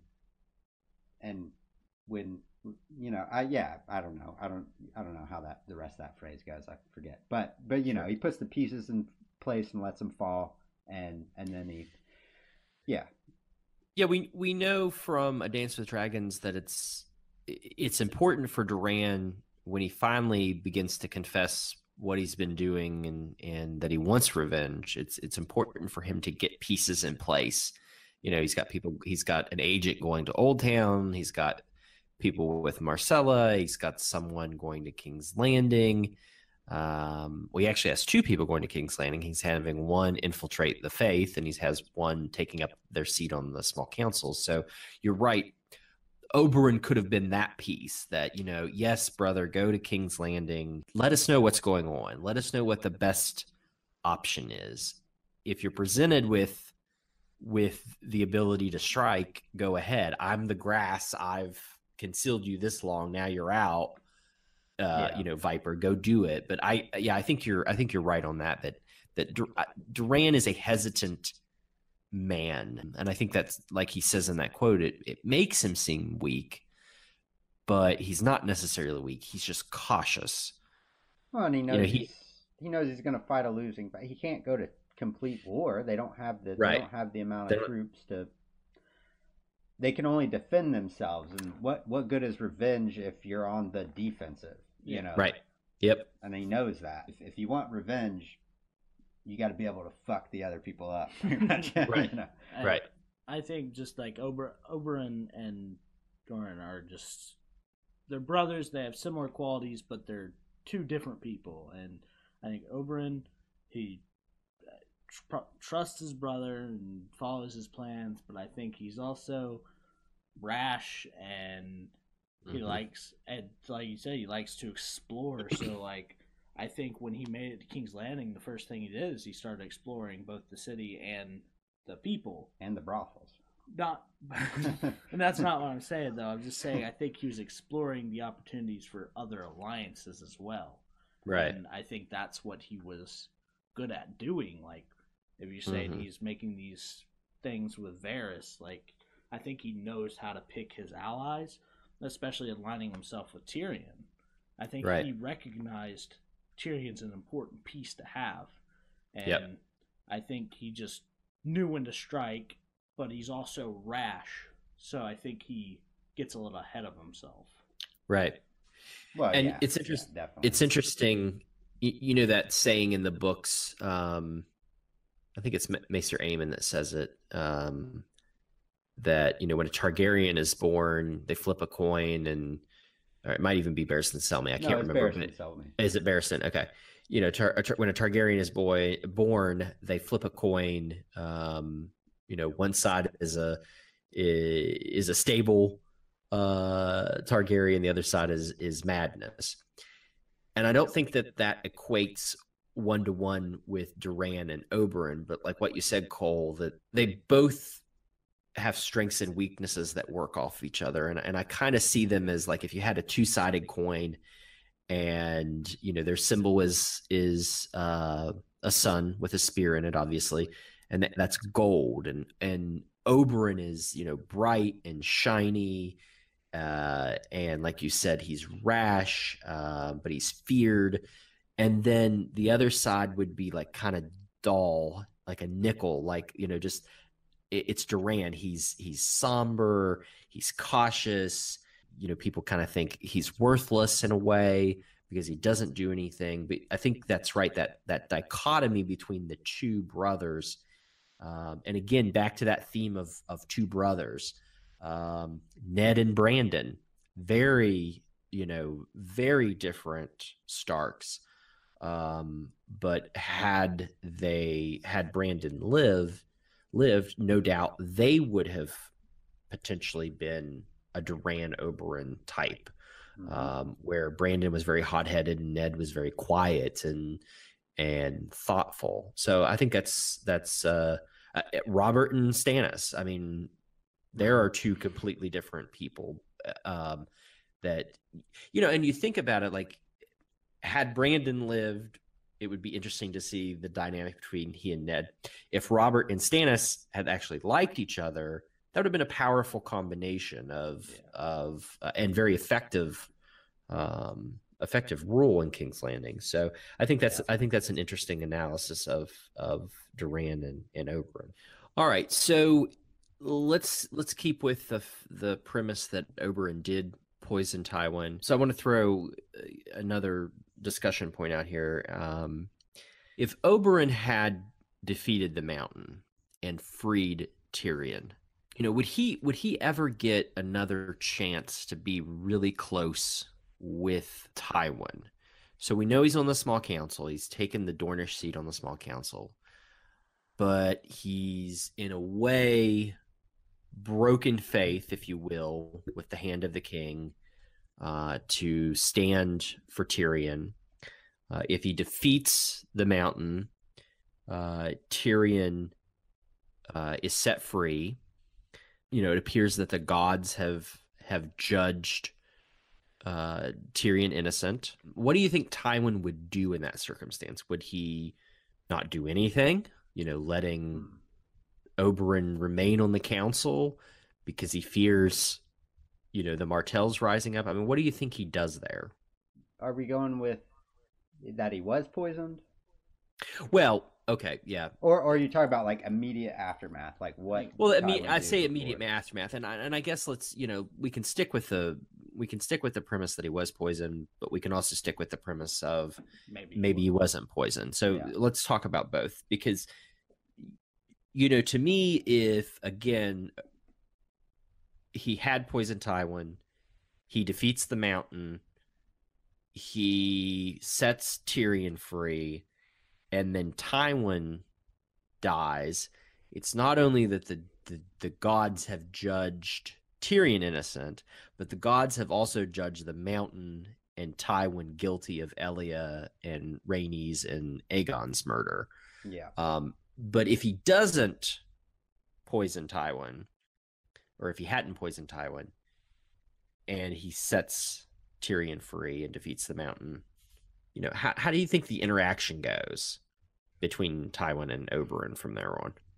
See, that's a good question, and that's what makes me think that he was poisoned, because you've got an angry Tywin, and then you've got the Tyrells who do not like the Martells, or the Dornish in general, and I'm sure Tywin would rather have the Tyrells than the Dornish on his side, but man, I don't know. I don't really have a answer for that. That's a good question. I don't know what really Tywin could do, but I don't think he would want Oberyn around him at the same time. Yeah, I think at the very least Oberyn would have to leave the city.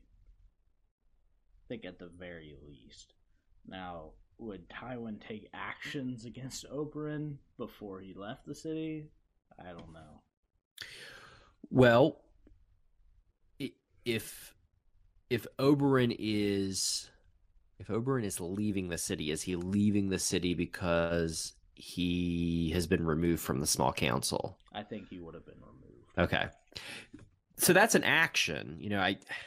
I'm like you guys. I doubt he could have left with Tyrion.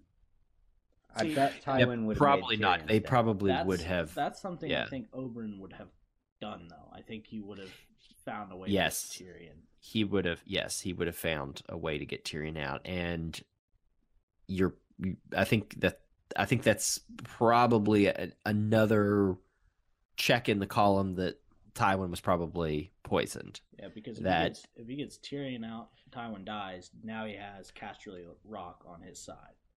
Right, and the Lannisters are in complete and total chaos in King's Landing, and their alliance with the Tyrells is under threat. Yeah. Okay. So we know that Oberyn is there to get justice and vengeance for Elia and the children. Did Tywin Lannister order the Mountain to kill Elia and Rhaenys and Aegon? That's it. Okay, so actually I was going to mention this like way earlier. I'm glad we saved it till now, but I don't think he ordered it. But I think he knew. He set Gregor loose, and Amory Lorch just said, "Do what you got to do." And he knows his men. He knew what they were gonna do. He probably just said, "Do what you have to do," and set them loose. I think he ordered it, because you take a look at his past. He hasn't shied away from killing women and children before. Oh yeah, didn't he drown the rains? Yeah, so I don't think he would hesitate to do it again. Well, the thing is, I don't think he cares. Like, he wouldn't hesitate. I just think he knows what kind of monsters he has, Yeah. and he doesn't. That's what he always tries to do. Like, he after the Red Wedding, he's like, what's killing a dozen men at dinner as opposed to killing thousands at war? And he just kind of like shrugs it off that way. He didn't order the phrase to do it. He just kind of set all the pieces up and knew what was going to happen. So that's an interesting take, because I think the possibility is either way, that he definitely ordered it, or like you said, he creates the circumstances for it to happen. And obviously the circumstances that he marches to King's Landing, he gets them to open the gates, and then he unleashes holy hell upon them. He just has like a weird code. It just seems like, and that's what I want to mention here, that Tywin never forgets a slight. Mm-hmm. It's funny, here we are again, and I feel like the Nauticast podcast where we have to mention Stannis multiple times because we got to do what we have to do. But a lot of people really give Stannis hell, saying that he never forgets a slight. He just constantly goes on and on about Storm's End and the fact that Robert took it from him and everything. Well, I don't see. I mean, I'm sure they are, but I don't see a lot of those people talking about Tywin Lannister and every fucking slight that he then drowns people or burns them alive, kills them or slaughters them. And if we go back to the Martells coming to Casterly Rock, they came with the intention. It was the intention of their mother, Mrs. Martell. I don't know what her name was. She wanted to marry, and help me if I'm wrong here, Brett. Did she want to marry? It was either or. Okay. It was Oberyn to Cersei or Elia and Jaime. Yeah. I think it was Elia and Jaime, because Tywin dismisses that and then says she can marry Tyrion. Yeah. And they, the Martells obviously took that as a slight. And then how did they get back at Tywin? Oh, Elia married Rhaegar, who Tywin obviously wanted Cersei to marry, and Cersei wanted to marry as well. So, Tywin, when he approaches King's Landing, is there with the purpose of being on the right side. And he obviously knows that Robert just defeated Rhaegar at the Battle of the Trident. He knows that by sacking the city and killing the Mad King, he'll win favor for having not left Casterly Rock up until this point. But then he also gets a personal vendetta against the Martells by having Elia and the children killed. So yeah, again, it can be that he sets the circumstances, he sets the pieces up, and he knows the moves they're going to make on the chessboard, or he specifically moves them himself. So I think it's just an interesting question to consider and debate what his plan was. Yeah, I mean, it could really go either way. But I mean, I think it really could. But I think at the end of it, I mean, he's still totally guilty. It doesn't matter if he said it or not, Right. But it is kind of interesting to think about. Like, I just think he has some weird, like, messed up code. It just makes sense for Tywin, for me. Right. And back to your point, back to our discussion earlier about his father, he saw how weak his father was. He saw how terrible his father ruled as, Lord of the West. And he decided, never again. No one is ever going to mistreat House Lannister. Which is it's kind of funny because I'm a little spoiled in like the Duncan Egg books, and isn't the Lannister in that one? He's just a normal nice dude. He's like he's like a normal nice guy.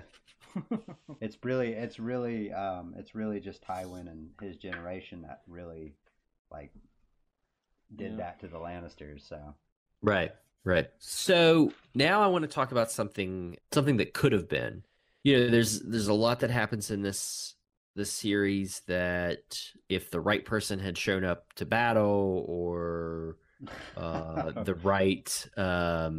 right couple had married, all these different possibilities that could drastically change the course of events. So now we want to talk about the fart that changed Westeros. So before the Martells come to Casterly Rock to propose the marriage between their children and the Lannister children, they first go to Old Town, and Elia falls deeply in love with Baelor Hightower until he farts in front of her. And after he farts in front of her, that's it. She's done. It's Oberyn's fault, really. Yeah. That's true. That's true. He won't quit making fun of him. So, that brings up the question, imagine if he hadn't, that they had married, that Cersei and Rhaegar had married, the possibilities where Westeros could be then. Would Robert's rebellion never have occurred? I think that brings up a couple different questions. That really potentially doesn't change the Mad King, though, does it? No, he would still be mad. That's a good question. Right. What was the quote that Tyrion said after he heard that? Like, he thinks to himself, like, how many lives did that fart snuff out, or something? Or something? Yeah. How many lives did that? Yeah, I was trying to look it up. But... Is it that it all goes back and back to our mothers and fathers? We are puppets dancing on the string of those who came before us. One day our children will take up our strings and dance in our stead. He's talking there that's people were just constantly, and that may not be the specific quote you were looking for, but that the fact that, again, we're getting back to this cycle. Not only are the seasons a cycle, but the actions of generations are a cycle. They're living in the shadow of what their parents did. And Ned and Robert and Stannis and Balon and Doran and Tywin, they're unfortunately leaving this pretty terrible shadow for their children. And hopefully their children, we think that will happen. These characters are adapting and changing and becoming better with each book, that they'll break that cycle. They'll change things. They'll make things better by the end of the series.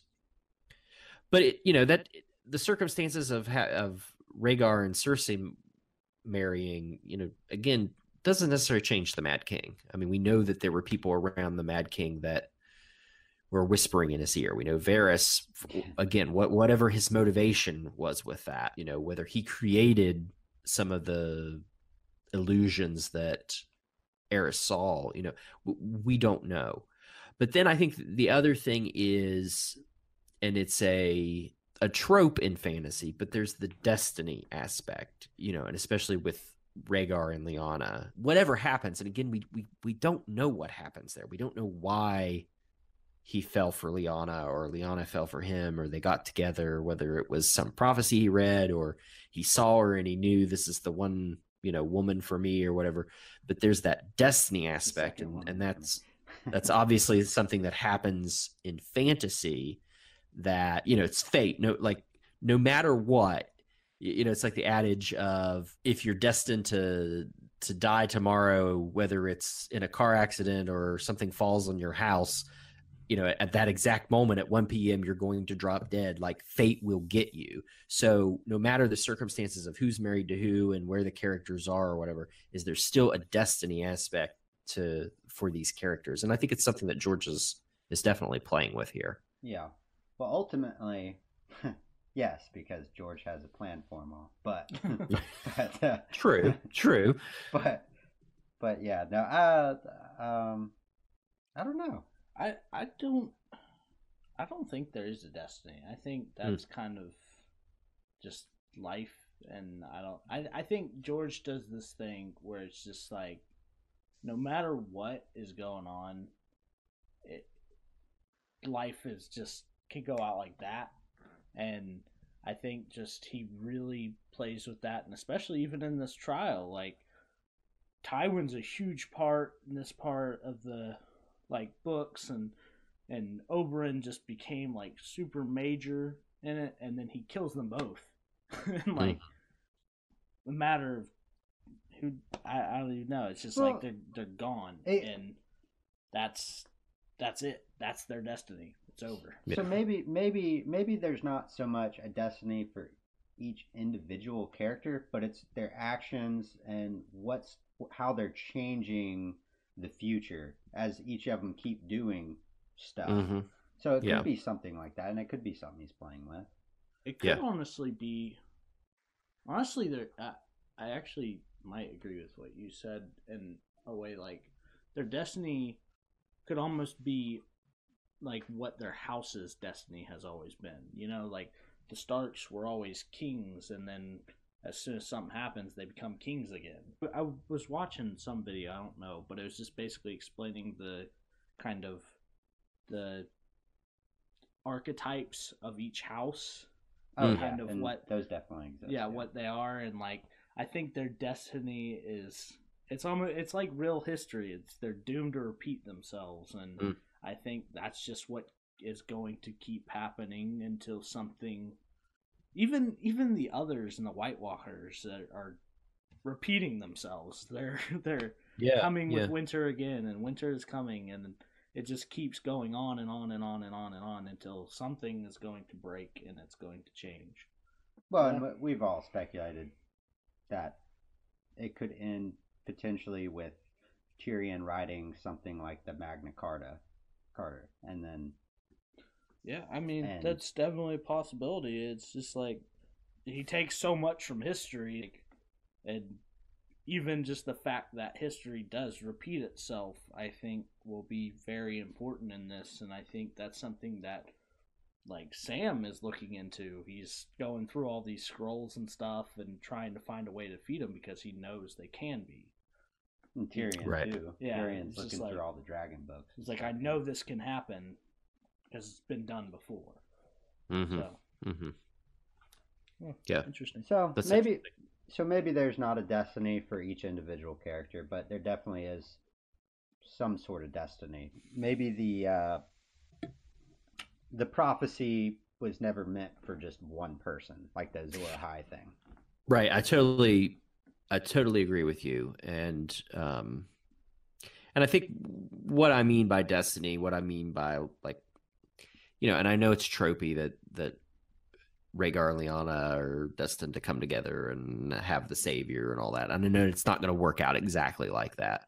Yeah. But a hallmark of fantasy is, these circumstances lead to some eventual end game that was always predetermined or always going to happen, or, the pieces had to be in certain places that I think no matter, while it's very interesting to explore that, and even the characters themselves, the fart that changed the world, the fart that, killed so many people, that a lot of this stuff is probably, it's like saying that Rhaegar and Lyanna are responsible for Robert's rebellion. No, that's not true. And we talked about this in one of our last episodes, Brett, that, or in our last episode, that the difference between the real ending, what really occurs, and then what the singers say occurred, that they whittle it down to, this nice story, and everyone says, oh yeah, when John and Dany saved our world, and then we know that that's not true, that it was a lot of different people, a lot of different circumstances. I think it's actually really interesting because, like, you do get this kind of like everyone's telling these stories throughout the entire series of Game of Thrones. Everyone's telling these stories about what happened, kind of like these things that have happened in the past, and even like the others are nonsense and things like that. But then you get this one character in the entire, like, at least in the show. I know there's probably a few characters in the book that do it, but like there's one character that tells stories that are Well, probably true. Yes, old man. Yeah. She's probably telling all the true stories. It's Right. like no one believes her because it just doesn't happen anymore. Right. Until it does, but it's not happening right now. So it's that saying that seeing is believing. Like Right. no one's Right. seeing it, so why would we believe it? Interesting. Yeah. And the fact that she comes so early on, like she's one of the first storytellers in the series, and her stories are so good that we remember them. Like you said, there are all these singers and storytellers that come throughout the series, and their stories are very interesting. But you keep going back to her as probably telling the truth. She's probably right. Yeah. Yeah, just like the dynamic between Bran, Maester Luwin, and then her. And then, in our world, Maester Luwin's the sensible one. But in Westeros and in Planetos, it's But when you think about it, even in their world, Maester Luwin's the sensible one. Oh, yeah.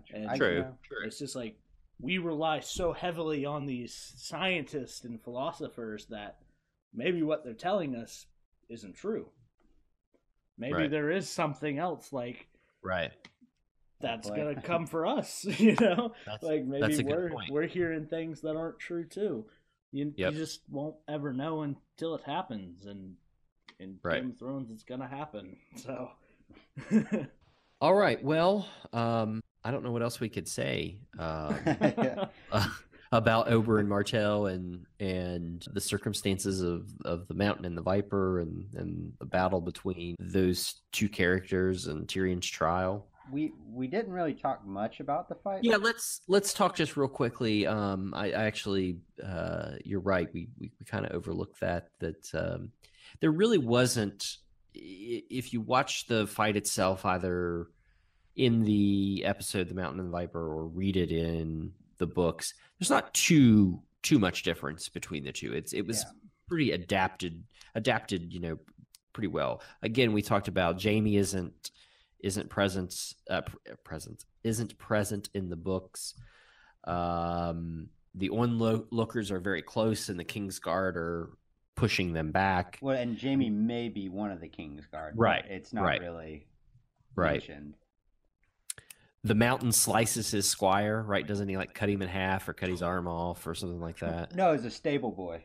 Stable boy. Okay, yeah, that was just happened to be standing there. Yeah, okay. He cuts his arm off, and then he keeps screaming, and then the Mountain tells him to shut up, and then cuts the top of his head off. Jeez. Why wasn't that in the show? And then Tyrion vomiting his breakfast up after Oberyn's head is crushed.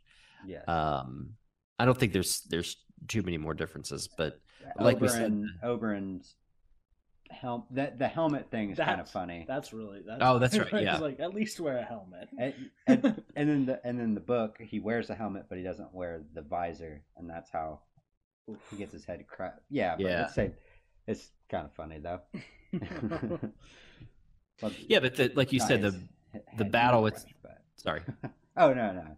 Go ahead. The battle itself was adapted pretty well. I mean, it's even down to the movements, the way it's described in the chapter. The movements seem like they were adapted in the show. Like you could read that Oberyn went left or right or whatever, and that's kind of what he does in the show. I think it was just done very well. I think that's just really applause to George R. Martin, just his detail he puts in the book, just how well it translates over. Just these little tiny details really help the show go where it needs to go. Right. This is the written word, but you're right. It's done so well. It's written so well. There's so much description that it's easily adapted to the visual medium, and this battle itself reflects that. I think George, having been a screenwriter, having worked in Hollywood, helps. He can, a script isn't this detailed as his chapters are, but he paints the world very well. He gives you the color and the smells and the sounds and all that, and you see it. Cole dabbles in writing, and that's something I noticed about him. He gave me a little like chapter that he had written for one of his stories that he's wanting to make. And first thing I noticed was the scenery, like that. I was reading through it, and I'm like, wow, you really painted a really good picture of what's going on. Like I can sit there and imagine it off of. Nice. You have a particular like genre you like to write the most, or I'm probably more like fantasy, right? But fantasy and sci-fi probably would be my top two favorite things to write. I think fantasy mainly, but almost more like probably even less so fantasy than George R. R. Martin though. Like I probably wouldn't want like dragons and stuff like that in it. I think that's a bit cliche, but it makes it works in Game of Thrones for sure. It seems pretty grounded in Game of Thrones though. Like, oh yeah, he's definitely grounded it. I'm just saying it's not like, smog, Dragons and fantasy by this point are so cliche that I think even his dragons, he adds kind of a twist to it because they almost have like they're almost like wyverns. Well, they have attachment to Dany. Like they like, I mean, almost they love her like as a mother. Like that's who she is, and like, well, it's hard to think in terms of. So I'll tell this personal story about my father. Like it's hard to think of like a beast like a dragon, like clinging to a human. And I think one of the things that's sort of left unexplored in the books is the way the direwolves are attached to the Starks and to Jon, and we don't really get a sense of how the dragons are telepathically connected to Dany. I mean, I think there's elements of that there for sure. But when my dad was a child, they saved a baby crow. So we're talking about Game of Thrones and, obviously crows and ravens and all that. And this crow lived for a really long time, but it played with the kids. So it played with my dad and his brothers until it eventually got a little older and passed away. But it knew just instinctively that, here are the people who saved me and raised me and fed me and gave me water. And it had no problem, that these kids, these guys, are its mother or whatever. So it's interesting that animals have that instinct that, as a child, like I don't know if Brett told you, but I have a 7-month-old, and it's just funny how she just so quickly adapted to us being around and ever constant in her life, and feeding her and talking to her, and it's just interesting how that happens. And again, whether it's a supernatural connection between Dany and the dragons, or it is something that's just instinctual and more nurture than nature. Yeah, for sure. So, do you know what and this is a very early concept by George. Do you know what George originally had planned for Daenerys and the Targaryens? I did not, no. So this is something that Brett and I are going to explore in a later episode. And I actually didn't know that until I was listening to Not a Cast and your question popped up. Cool question, yeah. So very early on, if you read the Storm of Swords, what do they call the page where the dedication? I think he dedicates. Oh yeah. So he dedicates Phyllis Eisenstein. Yeah. So he dedicates that book to her, and it says because she told me to put the dragons in it. And originally, what he had planned was he was going to give the Targaryens like telekinetic powers, like the ability to conjure fire and flame with their mind. And I think that's really interesting. And again, it's something that Brett and I are going to explore in a later episode, but I can't imagine the story without the dragons. Yeah, and I also just, it's very strange. Like, you know, they were, I guess, you know, there were still going to be dragons on a banner. They were going to have, you know, have been like this ancient beast that the Targaryens or the Valyrians had, but, you know, they just weren't going to be present in Daenerys's life. So, you know, I think it's interesting to think about, if she's a conqueror in Essos and Westeros, you know, what kind of story is it with someone who's like coming and using their mind to just like set fire to shit? Like, I think that really, you know, when you look at a like in a fantasy world, when you're looking at a dragon, you're looking at this like magical beast. There's kind of an awe, there's an inspiration that people see in that. You know, not only is it powerful and majestic, but it's you know, it's something that can harm you and kill you and whatever.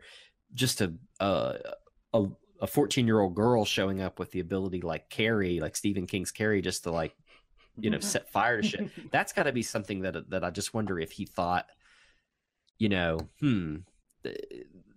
this isn't going to endear her to her people if she's just setting fire to everything. So I just think I think it's just a really interesting thing that he had. Early concept. I think it's also really cool that, like, even though Daenerys, she has her dragons and everything, like, she's not the only one with those beasts. Like the Starks, you're first introduced to the Starks. I think it's really cool that George R.R. Martin does it like this too. You're introduced to the Starks first, who get these direwolves, who are also magical beasts, and like grows a connection to them, and then he introduces the dragons. Yeah, so you already kind of build up this relationship that they are magical beasts here.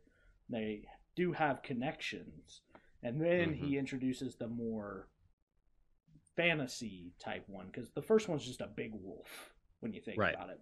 But the more you learn about it, it's more than just that. Though they have more senses, they're more fearsome, and I think it's just really cool that he sets it up, and then. It's like that slow burn type thing where it just keeps building up, and then it's bigger and bigger fantasy.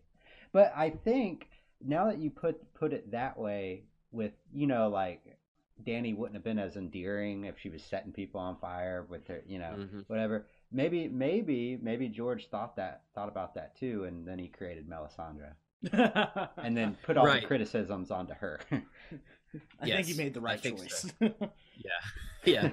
I think you're right about that. That he thought about, you know, how would this play with a person that, you know, we don't know how the show or the books are going to end, but, you know, I think we all agree that Daenerys is a vital character. She may not be the main character, but she is like top 3 to 5 characters for George's story, and so it would just be odd for her to be leading an army and, you know, shooting fire from her mind. I think it would not work very well. The real question now that we've given away our analysis of that, but I also think, well, we can talk about it. Like, I also think it harkens to George's love of comic books and superheroes. That seems like a very superhero element to me, not a fantasy element, you know, more of a superhero element. I get like Scarlet Witch vibes out of that. Now, the real question absolutely. Is, you're saying Daenerys isn't the main character. Who is the main character? I do think that if you were to pick like main characters, I'd think it would be her and Jon. I would think Tyrion would be a very close third. Probably Arya fourth. Bran's an essential character as well. Bran might actually be the main character. Now you say that. Yeah. Sam. Yeah, that's quite possible. Samuel Tarly. Because does Bran have a POV in every single book? I don't think A Feast for Crows. But I think that's because of the split. I don't think it's because of anything other than just the split. Well, and A Feast for Crows is introducing new characters, so I guess he wouldn't necessarily have to. Right, introducing new characters and focusing on specific locations. I think it's just interesting when you get something so complex and so unique that it doesn't necessarily need a main character to follow. Right. That there's so many interesting characters that one character can be important, but won't stop you from reading the story. So I think that's just really cool because he can literally kill some fan favorite characters and just people that are really cool and people love, and we can still enjoy the story after that happens. Right. Yeah, it's definitely an interesting structure that he uses with the POVs like Oberyn, you can love him, and and you think about all of these major characters that we don't have a look inside their mind, and then there's all these minor characters that kind of just come into the frame and leave the frame, but we get such a strong sense of who they are based on the POV that we're following. I mean, it's done so well. It's just astounding that he is as effective as he is with the character work and everything.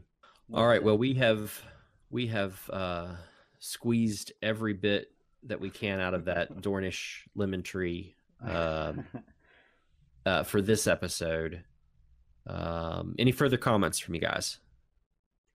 No. I'm sure I got more, but I'm gonna save you. I think it's been a good discussion. Yeah, I think it's been a good discussion. It's been good talking with you, Travis. Yeah, you as well. Good meeting you. Good talking with you. Thanks for joining us. You're welcome. So are you on Twitter, Cole? Twitter, Facebook, where can people find you? I don't know if you want people to follow you. He's got this Twitter with I got Twitter. It's my name's not Dan. My name's not Dan. But I got one. I'm at Bribeable Burrito, and my name's not. I don't know which one it is. I don't know which one it is. It's at Bribeable Burrito because I don't use it, but I got one tweet. So he's got like a 6-year-old picture on there. So you had to be in middle school when that picture. You can. I don't know if you can find me on Facebook either. I'm in the Histories of Westeros podcast group thing. I don't know. Okay, great. Cole Gray. So find me on there. Just follow Brett, message him, and then I'll send you a link if you got any questions. All right. Whatever. All right. Well, I think that wraps us up. We want to thank everyone for listening. You can follow us on Twitter at Planetos Podcast. You can find us on Facebook. Search Planetos Podcast. Like our page there.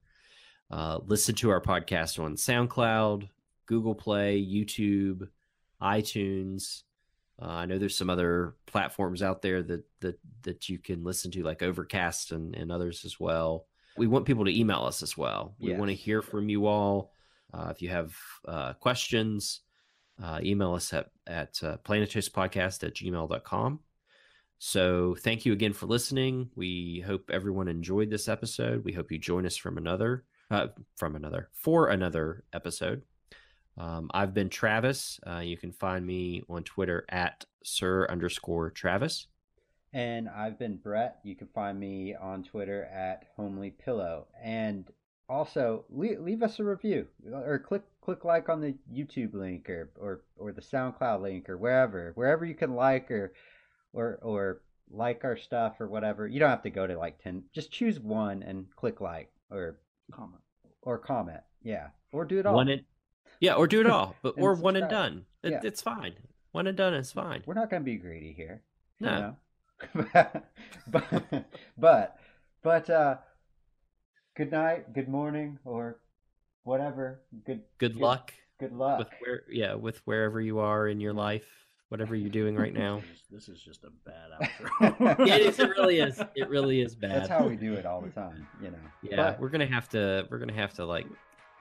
You just gotta go. This is get it Planetos podcast. Signing off. It's hard cut. hey, don't tell us how to run this.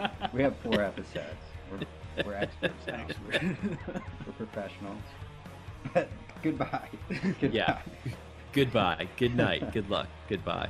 Adios. The intro song is a little ditty named Jungo's Ballad, and that was written by Dylan Revihs and myself. And the outro song is called Smack, and that was written by a good friend of mine and his band, Bleach Garden.